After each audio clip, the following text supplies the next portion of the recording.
राधे राधे, जय माता की भक्तों। आप सभी का स्वागत करती हूँ स्पिरिचुअल ज्ञान साधना में और आप सभी से अनुरोध करती हूँ कि स्पिरिचुअल ज्ञान साधना को सब्सक्राइब कर लीजिए और बेल आइकन को प्रेस कर दीजिए ताकि आपको नई नई वीडियोस का नोटिफिकेशन। श्री गुरु चरण सरोज रज निजमन मुकुर सुधार, बरनउँ रघुबर विमल जस, जो दायक फल चार। बुद्धिहीन तनु जानिके सुमिरो पवन कुमार, बल बुद्धि विद्या देव मोहि हरऊ कलेश विकार। जय माता की। राधे राधे भक्तों, कैसे हैं आप सभी लोग। आशा करते हैं आप सभी लोग हनुमान जी की कृपा से बहुत ही अच्छे होंगे। बताने के लिए कमेंट में जय माता की राधे राधे अवश्य ही लिखिएगा। प्रिय भक्तों, आज मंगलवार का दिन है और मंगलवार का दिन हनुमान जी भगवान को समर्पित होता है। आज के दिन लाल रंग के वस्त्र धारण करने चाहिए। साथ ही हनुमान जी को चोला चढ़ाना, बूंदी, लड्डू और केले का प्रसाद चढ़ाना, बंदरों को चने, केला इत्यादि खिलाना, इस प्रकार के कुछ उपाय करके हम अपने जीवन से संकटों को दूर करके हनुमान जी की कृपा के पात्र बन सकते हैं। प्रिय भक्तों, बीमारी एवं शारीरिक कष्टों को दूर करने के लिए विभिन्न प्रकार के व्रतों का उल्लेख हमारे शास्त्रों में किया गया है। मानव को मिलने वाले सुख और दुख का मूल कारण उसके पाप एवं पुण्य कर्मों का फल है। पाप कर्मों के फलस्वरूप मिलने वाले कष्टों को दूर करने एवं अपने पापों का प्रायश्चित व्रत द्वारा ही संभव है। प्रायश्चित में दान, उपवास, जप, हवन, उपासना प्रमुख है। यह सब कार्य व्रत में ही किए जाते हैं। प्रायश्चित करने से पाप और रोग दोनों ही क्षीण हो जाते हैं और जीवन में आरोग्य एवं सौभाग्य की वृद्धि होती है। मंगल यदि जन्म लग्न, वर्ष लग्न, महादशा, प्रत्यंतर दशा आदि गोचर में अनिष्टकारी हो तो उसकी शांति के लिए मंगलवार का व्रत किया जाता है। मंगल के प्रदायक देवता का वार है मंगलवार। मंगल के देवता जब प्रसन्न हो जाते हैं तो अपार धन संपत्ति, राज सुख, निरोगता, ऐश्वर्य, सौभाग्य, पुत्र पुत्री प्रदान किया करते हैं। युद्ध विवाद में शत्रुओं पर विजय, नौकरी में उच्च पद की प्राप्ति, यह सभी मंगल की कृपा से मिलता है। दुर्भाग्यवश अगर मंगल देवता रुष्ट हो जाएं, अगर मंगल देवता नीच स्थान में हो, मंगल की दशा बदलकर क्रूर हो जाए तो यह देव सुख, वैभव, संतान की प्राप्ति तथा दुख और कष्टों के निवारण हेतु मंगलवार का व्रत करना चाहिए। स्वभाव की क्रूरता, रक्त विकार, संतान की चिंता, संतान को कष्ट, कर्जे को चुकाना, धन की प्राप्ति ना होना आदि निवारण हेतु मंगलवार का व्रत अति उत्तम एवं श्रेष्ठ साधन है। प्रिय भक्तजनों, श्री हनुमान जी की उपासना से वाचिक, मानसिक और संसर्ग जनित पाप, उपपाप तथा महापाप से दूर होकर सुख, धन तथा यश की प्राप्ति होती है।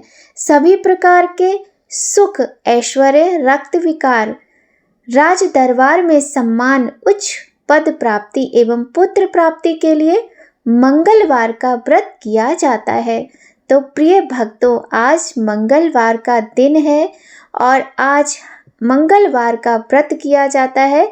आज हम आप सभी को मंगलवार की व्रत की कथा सुनाते हैं।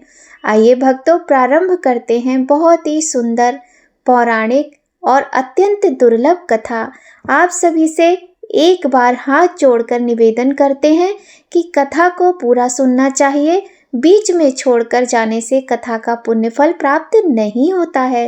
ये मंगलकारी मंगलवार व्रत की कथा आप सभी को अवश्य सुनना चाहिए। यदि आप पूरी कथा का श्रवण करते हैं तो आपके जीवन में भी सब कुछ मंगल ही मंगल होगा। तो आइए भक्तों, प्रारंभ करते हैं मंगलवार व्रत कथा। बोलिए गणेश भगवान की जय, गौरी शंकर भगवान की जय, लक्ष्मी नारायण भगवान की जय, श्री हनुमान जी महाराज की जय। व्यास जी ने कहा, एक बार नैमिषारण्य तीर्थ में 80,000 मुनि एकत्र होकर पुराणों के ज्ञाता श्री सूत जी से पूछने लगे, हे महामुने, आपने हमें अनेक पुराणों की कथाएं सुनाई हैं। अब कृपा करके हमें ऐसा व्रत और कथा बताएं जिसके करने से संतान की प्राप्ति हो तथा मनुष्यों को रोग, शोक, अग्नि, सर्व दुख आदि का भय दूर हो, क्योंकि कलयुग में सभी जीवों की आयु बहुत कम है। फिर इस पर उन्हें रोग चिंता के कष्ट लगे रहते हैं, तो फिर वह श्री हरि के चरणों में अपना ध्यान कैसे लगा सकेंगे।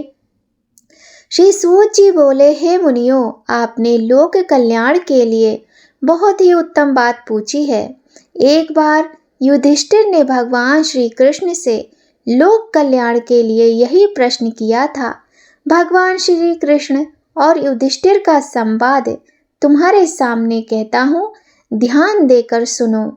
एक समय पांडवों की सभा में श्री कृष्ण जी बैठे हुए थे।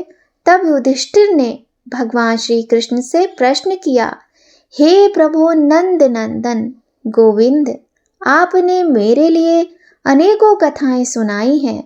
आज आप कृपा करके ऐसा व्रत या कथा सुनाएं जिसके करने से मनुष्य को रोग चिंता का भय समाप्त हो और उसको पुत्र की प्राप्ति हो।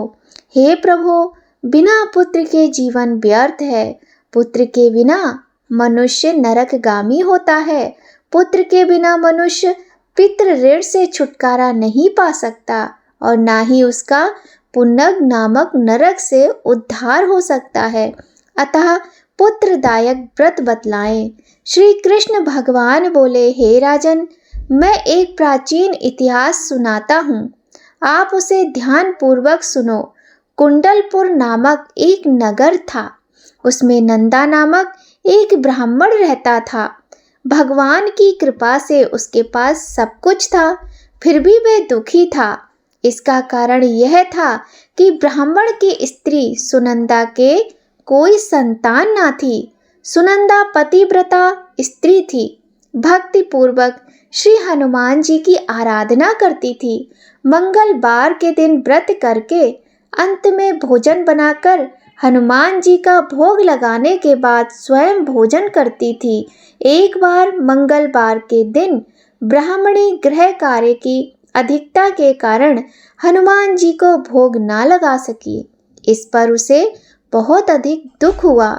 उसने कुछ खाया भी नहीं और अपने मन में प्रण किया कि अब तो अगले मंगलवार को ही हनुमान जी का भोग लगाकर अन्न जल ग्रहण करूंगी। ब्राह्मणी सुनंदा प्रतिदिन भोजन बनाती, श्रद्धा पूर्वक पति को खिलाती, परंतु स्वयं भोजन नहीं करती और मन ही मन श्री हनुमान जी की आराधना करती थी।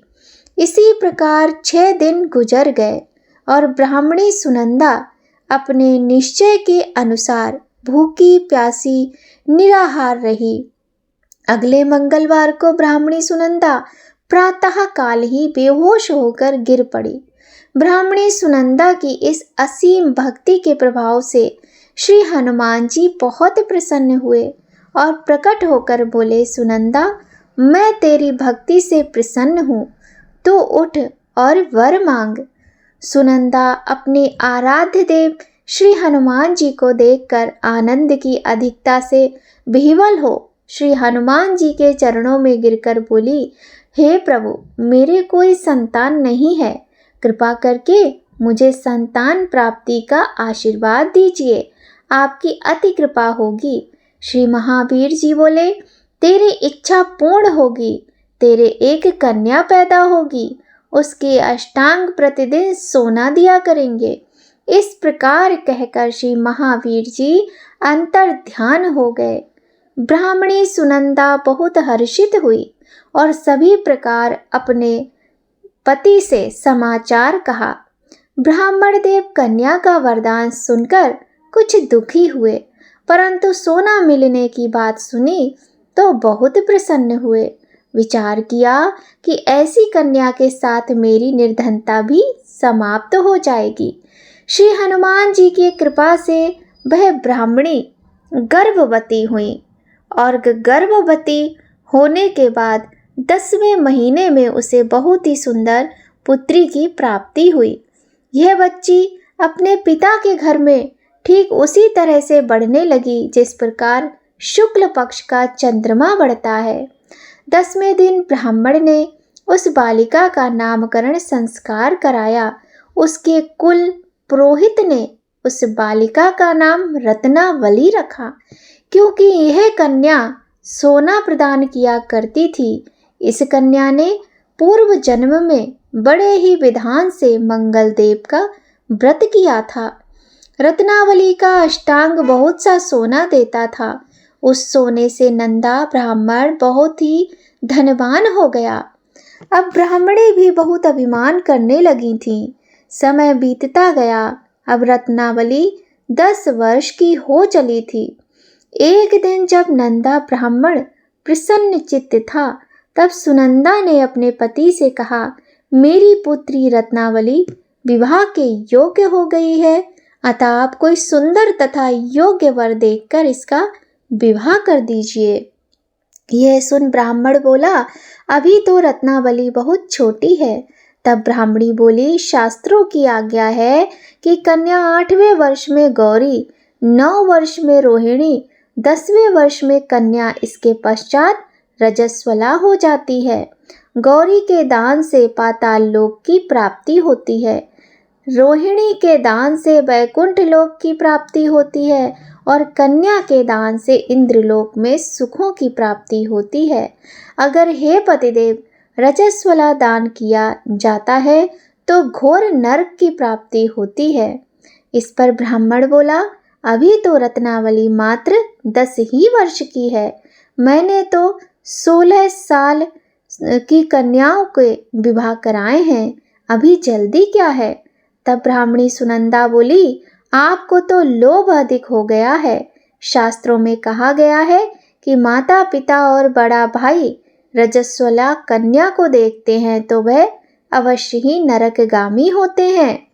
ब्राह्मण बोला, अच्छी बात है, कल मैं अवश्य ही योग्य वर की तलाश में अपना दूत भेजूंगा। दूसरे दिन ब्राह्मण ने अपने दूत को बुलाया और आज्ञा दी कि जैसी सुंदर मेरी कन्या है वैसा ही सुंदर वर उसके लिए तलाश करो। दूत अपने स्वामी की आज्ञा पाकर निकल पड़ा। पंपई नगर में उसने एक सुंदर लड़के को देखा। यह बालक एक ब्राह्मण परिवार का बहुत गुणवान पुत्र था। इसका नाम था सोमेश्वर। दूत ने सुंदर व गुणवान ब्राह्मण पुत्र के बारे में अपने स्वामी को पूर्ण विवरण दिया। ब्राह्मण नंदा को भी सोमेश्वर अच्छा लगा और फिर शुभ मुहूर्त में विधि पूर्वक कन्या दान करके ब्राह्मण ब्राह्मणी संतुष्ट हुए। परंतु ब्राह्मण के मन तो लोभ समाया हुआ था। उसने कन्यादान तो कर दिया था, पर वह बहुत खिन्न भी था। उसने विचार किया कि रत्नावली तो अब चली जाएगी और मुझे इससे जो सोना मिलता था अब नहीं मिल पाएगा। मेरे पास जो धन था कुछ तो इसके विवाह में खर्च हो गया और जो शेष बचा है वह भी कुछ दिनों में समाप्त हो जाएगा। मैंने तो इसका विवाह करके बहुत बड़ी भूल की है। अब कोई ऐसा उपाय करो कि रत्नावली मेरे घर में ही बनी रहे, अपनी ससुराल न जावे। लोभ रूपी राक्षस ब्राह्मण के मस्तिष्क पर छाता जा रहा था। रात भर अपनी शैया पर बेचैनी से करवटें बदलते बदलते उसने एक बहुत क्रूर निर्णय लिया। उसने विचार किया कि जब रत्नावली को लेकर उसका पति सोमेश्वर अपने घर के लिए जाएगा तो वह मार्ग में छिपकर सोमेश्वर का वध कर देगा और अपनी लड़की को अपने घर ले आवेगा, जिससे नियमित रूप से उसे सोना भी मिलता रहेगा और समाज का कोई मनुष्य उसे दोष भी नहीं दे सकेगा। प्रातःकाल हुआ तो नंदा और सुनंदा ने अपने जमाई तथा पुत्री को बहुत सारा धन देकर विदा किया। सोमेश्वर अपनी पत्नी रत्नावली को लेकर ससुराल से अपने घर की तरफ चल पड़ा। ब्राह्मण नंदा महालोभ के वशीभूत हो अपनी मति खो चुका था। पाप पुण्य को उसे विचार ही न रहा था। अपने भयानक व क्रूर निर्णय को कार्य रूप देने के लिए उसने अपने दूत को मार्ग में अपने जमाई का वध करने के लिए भेज दिया था, ताकि रत्नावली से प्राप्त होने वाला सोना उसे मिलता रहे और वो कभी निर्धन ना हो। ब्राह्मण के दूत ने अपने स्वामी की आज्ञा का पालन करते हुए उसके जमाई सोमेश्वर का मार्ग में ही वध कर दिया। समाचार प्राप्त कर ब्राह्मण नंदा मार्ग में पहुंचा और रुदन करती अपनी पुत्री रत्नावली से बोला, हे पुत्री, मार्ग में लुटेरों ने तेरे पति का वध कर दिया है। भगवान की इच्छा के आगे किसी का कोई वश नहीं चलता है। अब तू घर चल, वहां पर ही रहकर शेष जीवन व्यतीत करना। जो भाग्य में लिखा है वही होगा। अपने पति की अकाल मृत्यु से रत्नावली बहुत दुखी हुई। करुण क्रंदन व रुदन करते हुए अपने पिता से बोली, हे पिताजी, इस संसार में जिस स्त्री का पति नहीं है उसका जीवन व्यर्थ है। मैं अपने पति के साथ ही अपने इस शरीर को जला दूंगी और सती होकर अपने इस जन्म को, माता पिता के नाम को तथा सास ससुर के यश को सार्थक करूंगी। ब्राह्मण नंदा अपनी पुत्री रत्नावली के वचनों को सुनकर बहुत दुखी हुआ। विचार करने लगा, मैंने व्यर्थ ही जमाई का वध करके अब पाप अपने सिर लिया। रत्नावली तो उसके पीछे अपने प्राण तक देने को तैयार है। मेरा तो दोनों तरफ से मरण हो गया। धन तो अब मिलेगा नहीं। जमाई वध के पाप के फलस्वरूप यम यातना भी भुगतनी पड़ेगी। यह सोचकर वह बहुत खिन्न हुआ। सोमेश्वर की चिता बनाई गई। रत्नावली सती होने की इच्छा से अपने पति का सिर अपनी गोद में रखकर चिता में बैठ गई। जैसे ही सोमेश्वर की चिता को अग्नि लगाई गई, वैसे ही प्रसन्न हो मंगलदेव वहां प्रकट हुए और बोले, हे रत्नावली, मैं तेरी पति भक्ति से बहुत प्रसन्न हूँ, तू वर मांग। रत्नावली ने अपने पति का जीवन दान मांगा। तब मंगलदेव बोले, रत्नावली, तेरा पति तो अजर अमर है, ये महाविद्वान भी होगा और इसके अतिरिक्त तेरी जो इच्छा हो वर मांग।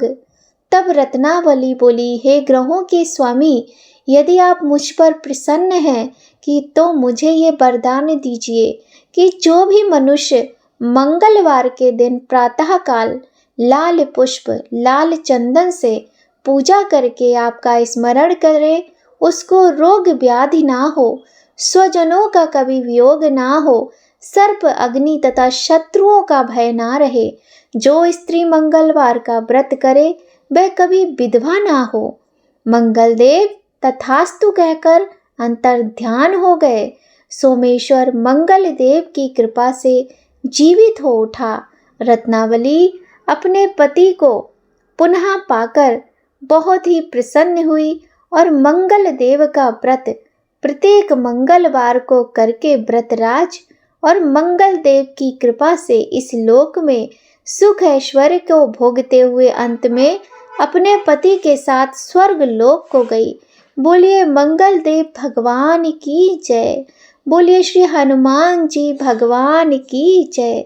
हे मंगलदेव भगवान, हे हनुमान जी महाराज, जो भी इस कथा को सुने, पढ़े, व्रत करे, उसके सुहाग को सदा अमर रखना, उसकी रोगों से मुक्ति करना, शत्रुओं से उसको सदैव रक्षित रखना और उसकी सभी मनोकामनाओं को पूर्ण करके अन्न धन, सुख संपत्ति, वैभव, यश, पुत्र आदि की प्राप्ति कराना। आइए भक्तों, अब हम आपको मंगलवार व्रत की दूसरी कथा सुनाते हैं। इस प्रकार से है ये कथा। ऋषि नगर में केशव दत्त ब्राह्मण अपनी पत्नी अंजलि के साथ रहता था। केशव दत्त के घर में धन संपत्ति की कोई कमी नहीं थी। नगर में सभी केशव दत्त का सम्मान करते थे, लेकिन केशव दत्त संतान न होने से चिंतित रहता था। दोनों पति पत्नी प्रति मंगलवार को मंदिर में जाकर हनुमान जी की पूजा करते थे। विधिवत मंगलवार का व्रत करते हुए उन्हें कई वर्ष बीत गए। ब्राह्मण बहुत निराश हो गया, लेकिन उसने व्रत करना नहीं छोड़ा। कुछ दिनों के बाद केशव दत्त हनुमान जी की पूजा करने के लिए जंगल में चला गया और उसकी पत्नी अंजलि घर में रहकर मंगलवार का व्रत करने लगी। दोनों पति पत्नी पुत्र प्राप्ति के लिए मंगलवार का विधिवत व्रत करने लगे। कुछ दिनों बाद अंजलि ने अगले मंगलवार को व्रत किया, लेकिन किसी कारणवश उस दिन अंजलि हनुमान जी को भोग नहीं लगा सकी और वह उस दिन सूर्यास्त के बाद भूखी सो गई। अगले मंगलवार को हनुमान जी को भोग लगाए बिना उसने भोजन न करने का प्रण कर लिया। 6 दिन तक अंजलि भूखी प्यासी रही और 7वें दिन मंगलवार को अंजलि ने हनुमान जी की पूजा की, किंतु भूख प्यास के कारण वह मूर्छित हो गई। हनुमान जी ने उसे स्वप्न में दर्शन देते हुए कहा, उठो पुत्री, मैं तुम्हारी पूजा पाठ से अत्यधिक प्रसन्न हूँ। तुम्हें सुंदर और सुयोग पुत्र होने का वर देता हूँ। यह कहकर हनुमान जी अंतर ध्यान हो गए। तत्काल अंजलि को होश आया और उसने उठकर हनुमान जी को भोग लगाया तथा स्वयं भोजन किया। हनुमान जी की अनुकंपा से अंजलि ने एक सुंदर शिशु को जन्म दिया। मंगलवार को जन्म लेने के कारण उस बच्चे का नाम मंगल प्रसाद रखा गया। कुछ दिनों बाद अंजलि का पति केशव दत्त घर लौट आया। उसने मंगल को देखा तो अंजलि से पूछा, यह सुंदर बच्चा किसका है? अंजलि ने खुश होते हुए हनुमान जी के दर्शन देने और पुत्र प्राप्त होने का वरदान देने की सारी कथा सुना दी, किंतु केशव दत्त को उसकी बातों पर विश्वास नहीं हुआ। उसके मन में पता नहीं कैसे यह कलुषित विचार आ गया कि अंजलि ने उसके साथ विश्वासघात किया है और अपने पापों को छिपाने के लिए अंजलि झूठ बोल रही है। अब केशव दत्त ने उस बच्चे को मार डालने की योजना बनाई। एक दिन केशव दत्त स्नान के लिए कुएं पर गया। मंगल भी उसके साथ था। केशव दत्त ने अवसर देखकर मंगल को कुएं में फेंक दिया और घर आकर बहाना बना दिया कि मंगल तो कुएं पर मेरे पास पहुंचा ही नहीं। केशव दत्त का इतना कहने के ठीक बाद मंगल दौड़ता हुआ घर आया।